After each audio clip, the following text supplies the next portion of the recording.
Bonjour and hello. This is Dusty Rhodes and you're welcome to the Mimosa Matters Winning Against Cancer podcast, a short series where people around us or connected with Mimosa Matters share their stories.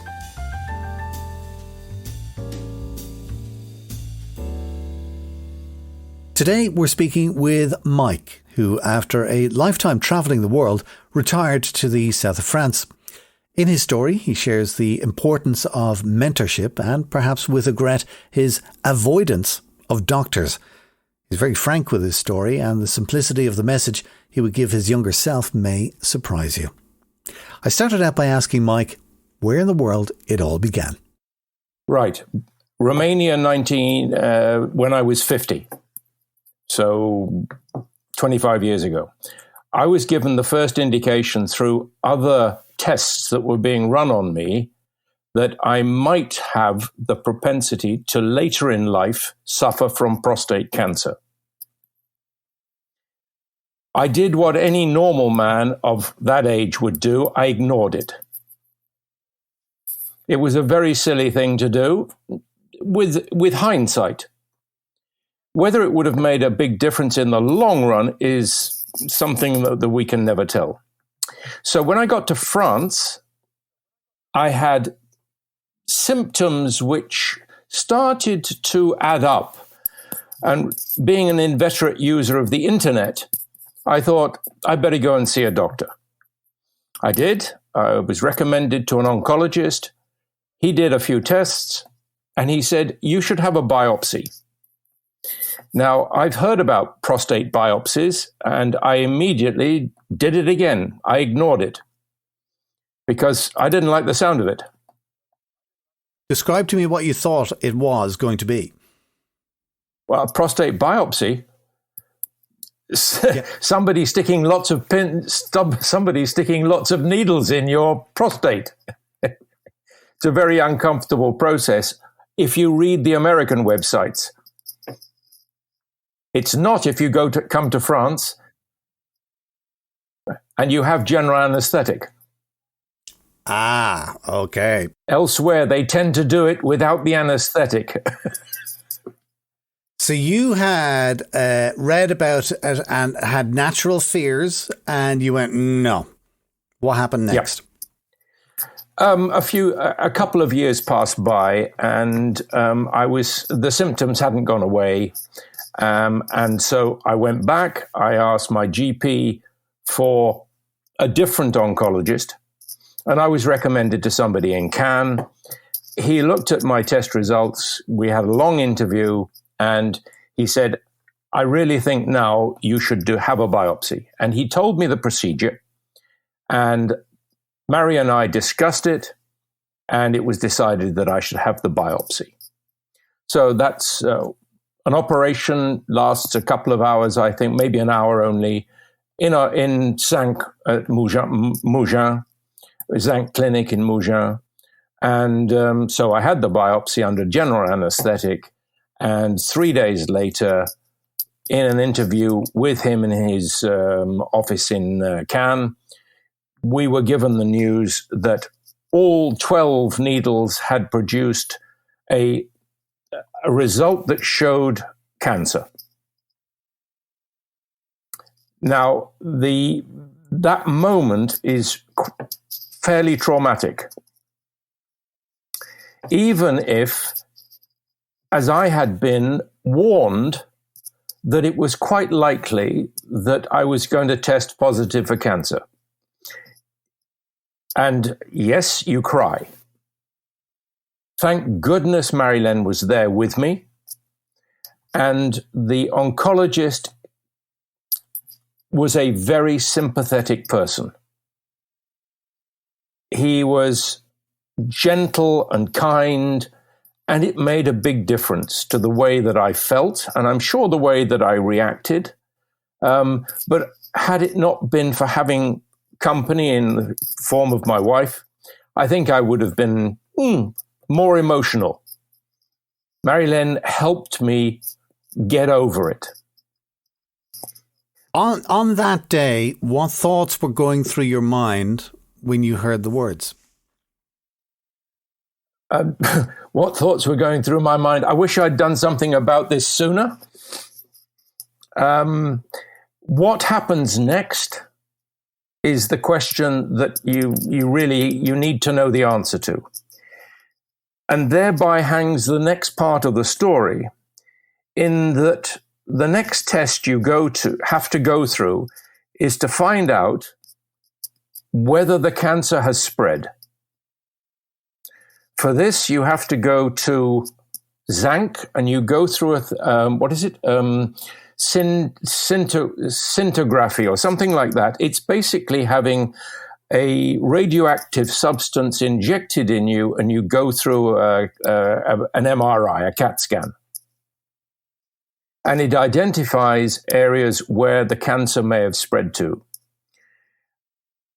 That can change your outlook on life completely.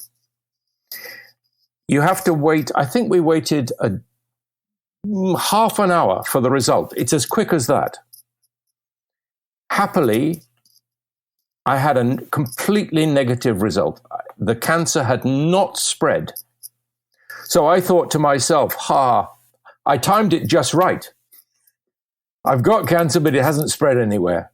So we can move on. The relief at that moment was incredible.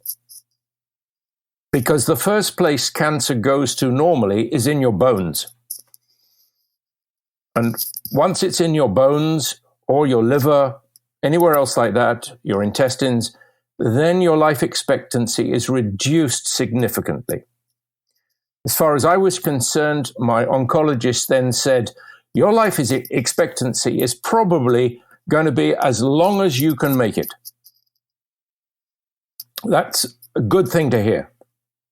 But he said, in the meantime, we're going to have to do a radical prostatectomy, which means removing the whole of your prostate, which is a fairly serious operation under general anesthetic, takes 3 hours, spend 3 or 4 days in hospital afterwards, and a couple of weeks recuperating.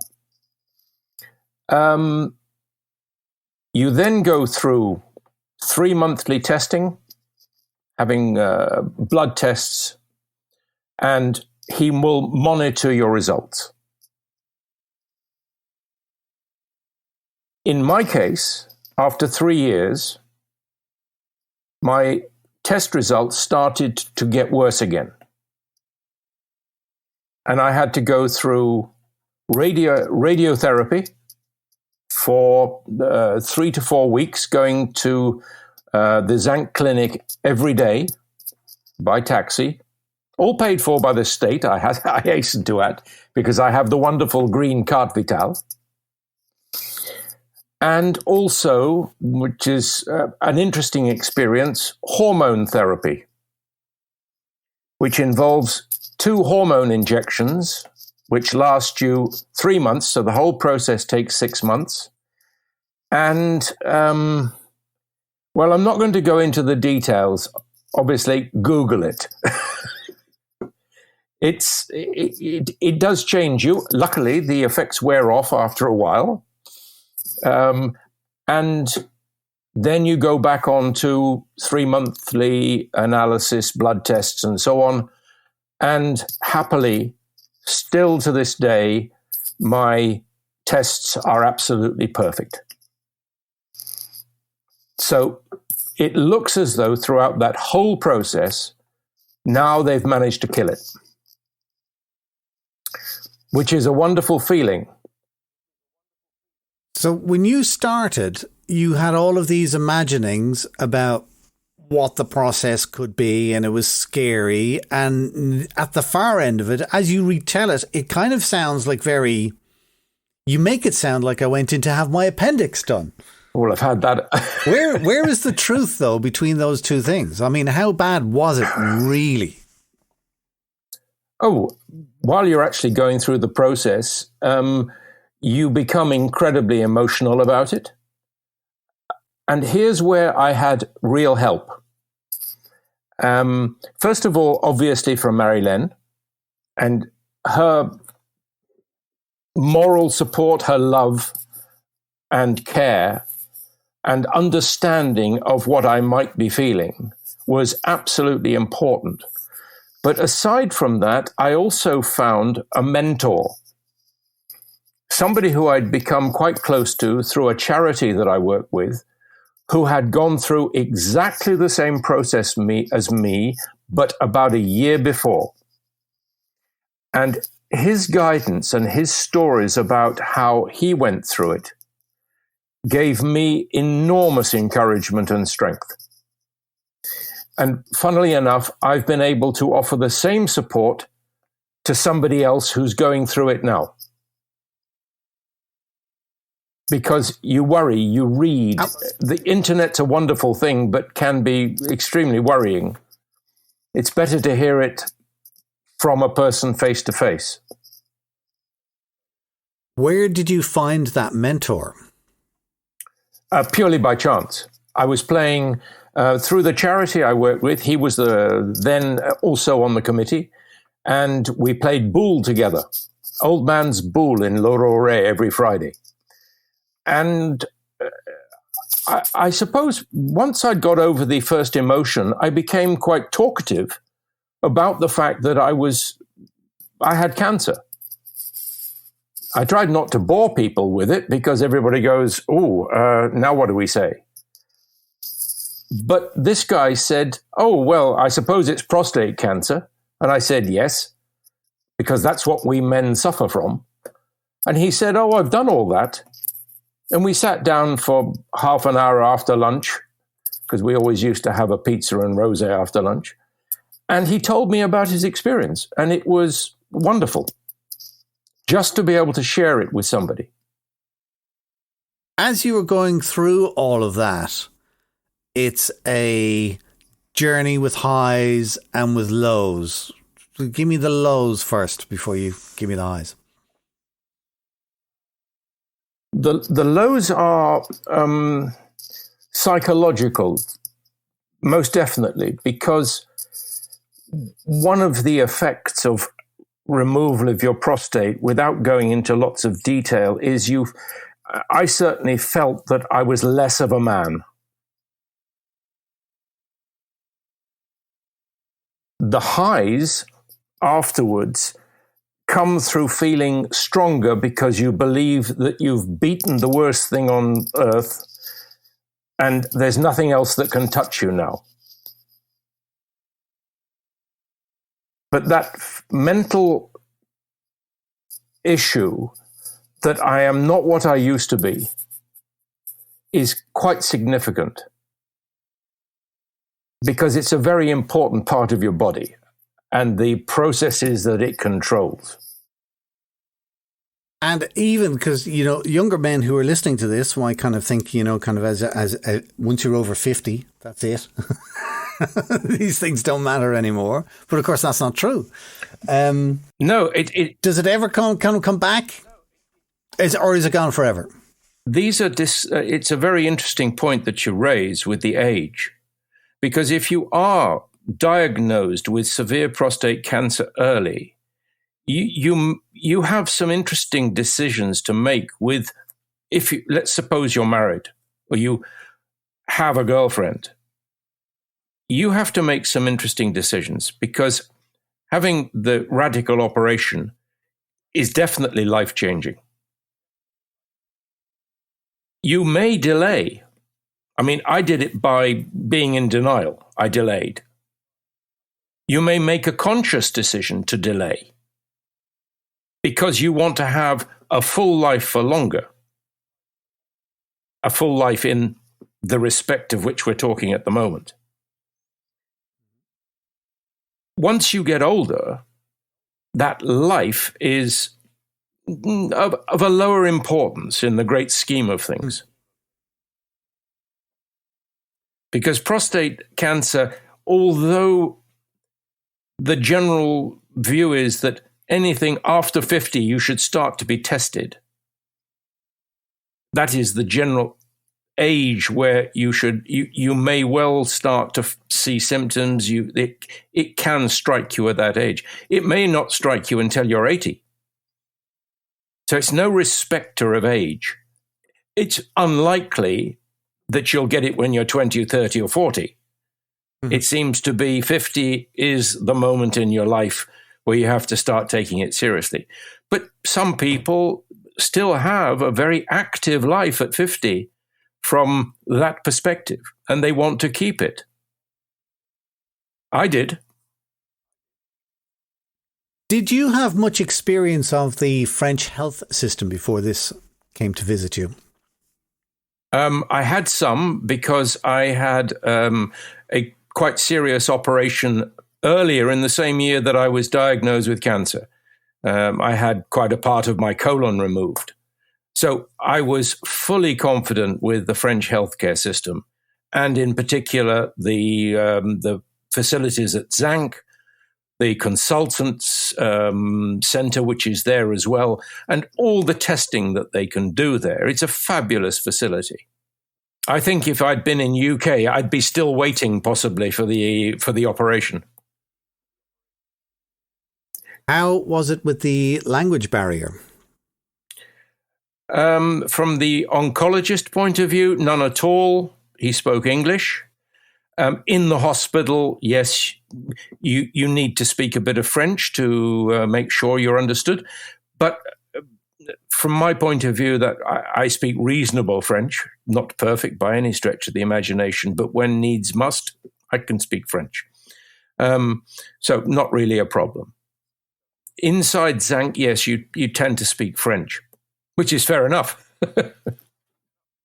Well, yeah, absolutely. That's the one thing that would worry me is, my command of the language. And if I was in the hospital, but everybody I know who said it says, no, they're fantastic. And somebody pointed out that a lot of these doctors study through English anyway.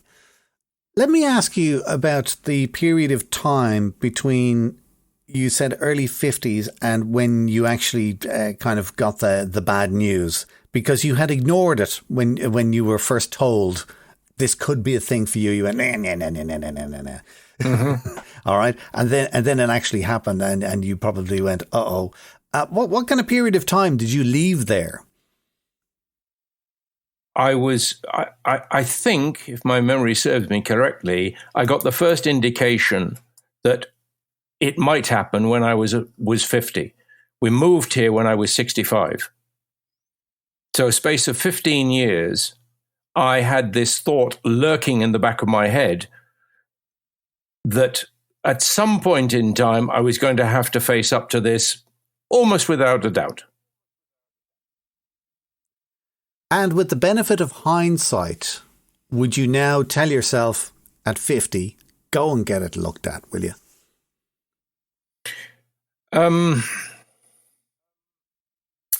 It's a very good question. I think I prefer the way I did it. What I should have done was when I turned 60, I should have taken it more seriously. That would have possibly meant that we caught it earlier, and leaving it for another 5 years. Although I have to say, I have been incredibly lucky. It might have been that we got to it at that moment when it had spread from my prostate into my bones and other organs. Then I would have felt really silly. Oh, well, slightly more than silly, as you might imagine. The fact that I only tested positive within my prostate, you sort of go, wow, that was close, but I did it. Now, I've got to go through the consequences. Maybe they would have been exactly the same as I would have had to have gone through when I was 50, 55, 60. But I went through another 10 years without having serious operations and so on and so forth. And no disrespect to where I was living, but I might have had to have left that country to have the sort of operations that I've had. I got very good advice for many medical things there, but nothing in comparison with what's available in France. I think France are very proactive as well, because I've just turned 50 and I had a letter going, you should get a test. Here's how you do it. It's free. Yep. It's like, yes, absolutely. And mark my words, you should go and have the test. It's, it's a nothing. It's just another blood test. A lot of us who are living here are out of reach of our family circle because we've emigrated. We've left our hometown where we grew up and family and friends, and our social network would be smaller. When something like this happens to you, you really rely on family and friends. Did you miss people from home, or did you have enough people here to be able to support you? I'm in a slightly odd situation. Apart from my son and my daughter, my son lives in London. My daughter at the time was living in Papua New Guinea and then Hong Kong, and their immediate families.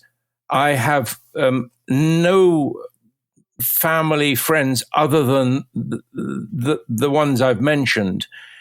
My whole social world is here in France and a little bit back in Bucharest where my wife's family is. So, no, I had everything I needed here. Once my son and daughter had been told by Marilyn that I had cancer, they were there to support me. My daughter even flew in from Papua New Guinea after I'd had the major operation and surprised me to show support and so on. But no, I had everything that I needed here by way of support. And in an odd sort of way, because Marilyn was a part of Mimosa, I think had started already, I almost became a member of Mimosa because of it. I'd have to double check on the dates there as to when Mimosa started, but I was a sort of, definitely part and parcel of Mimosa because everything's about cancer. After you have the diagnosis, and immediately your nearest and dearest are the ones who find out first, of course, but then it becomes part of your life and you do have to mention it in the very least to other people as you go through life. What kind of reactions did you prefer to get from people? Yeah, I mean, I don't think it's a question of which would you prefer to get. I mean, yes, it's nice, of course, to get sympathy. But well, from my point of view, I don't think I was asking for sympathy if I mentioned it to somebody outside the family. If it came up in for any reason in a conversation, and I said, yeah, well, I'm going through a process because, sometimes you'd get the reaction of, yes, sympathy overflowing. Other times it would be almost embarrassment because they didn't know what to do. They don't know how to respond. It's like if somebody walks, turns up and says, I'm dying, I'll be dead next week. You don't know what to do. Well, that's what happened with some people, even though, as I said, you don't necessarily say it to somebody because you want sympathy. Maybe Marilyn would say, well, of course, that's what you wanted. She has a completely different view of how we men are. We may try to look tough, but really we're babies inside. It's not something that you're going to say to somebody who isn't a very, very close friend, or who may have already found out and they raised the subject. And that happened on a couple of occasions. Maybe Marilyn had mentioned it to somebody. Maybe at Mimosa they'd mentioned it. Maybe, friends of the family had mentioned it. And they say, oh, I'm terribly sorry. I hear, you're going through a problem. You say, yep, but it's all under control. It's under control until you get to the next step. And the next step may be in 6 months' time, for all I know, when I have another test, and maybe my PSA result will have moved. At the moment, for the last 3 years, my PSA has been unmeasurable. It's below a certain level. The moment it pokes its nose above that measurable thing, you'll go, oh, now what? Because then presumably I've got to go back and start talking to an oncologist, and we'll have more regular, more often reviews. You'll have to go through other tests to see why it started all over again. Because the unfortunate thing about the whole process with prostate cancer in particular is that the operation itself can disturb cells which may have been lying dormant for years and spark an acceleration process. But it's what am I trying to liken it to? There are various other things that you can contract by association that take time for the symptoms to actually show. There was a story the other day that I was reading about to do with asbestosis, whereby the symptoms only begin to show 25 years after your exposure. So this can happen with the prostate as well, that these cells, which you can't remove every cell related to the prostate. It's impossible. So something may be still lurking there, and you have to be conscious of that. And that's why ignoring going to have your blood test or doing something like that is silly, because you need to know. There's every year something improves in the way that you can be treated. So how long are you clear now? Well, since the prostate test went below the measurable level, 3 years. If somebody is listening to this now and they want to look up stuff on the internet, because I'm a guy, and the way I would look at it is, if there was something niggling me, I would look it up on the internet first. Now, I know, because it's part of my job, to what to believe and what not to believe. I think it's very interesting what you say about there's certain websites you read and you go, and then there's others that will be more close to the truth. What would your advice be if somebody wants to look things up on the internet? Where to go?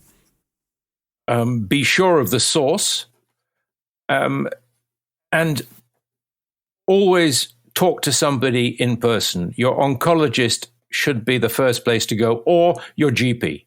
Sorry, let's reverse that. Your GP is the first place to go, and then he will refer you to an oncologist if you have any worries at all. And if you are not happy, always get a second opinion. It's your right. If that's what gives you peace of mind or confirmation that even though you didn't like what the first opinion was, that it was the right opinion. One thing to say, though, going back to what I was saying about improvement, there's been the whole thing about female cancer. It used to be not talked about enough. The same applies to men's prostate cancer. It is the biggest killer of men still, bar everything. It is now much more talked about. And that's a good thing. There are sites available on the internet, chat groups about people who go through experiences and so on. It is out there in the open now, and people are really trying to do something about it. And if the success that the improvement in understanding and the treatment for women's cancer can be followed with men's cancer, then they will begin to reduce the number of men that die at 60, 70, 80 considerably. And that'll be a wonderful thing. And that is a terrific note and a very positive note to wrap up with. Mike, thank you for sharing your story and your positivity. My pleasure, Dusty. Thank you.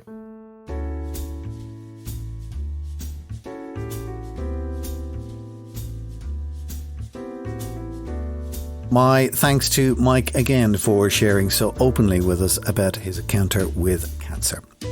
Our story today is brought to you by Mimosa Matters, an association of people from all over Europe who've chosen to base themselves on the French Riviera and who want to give back to the local community, which has embraced them.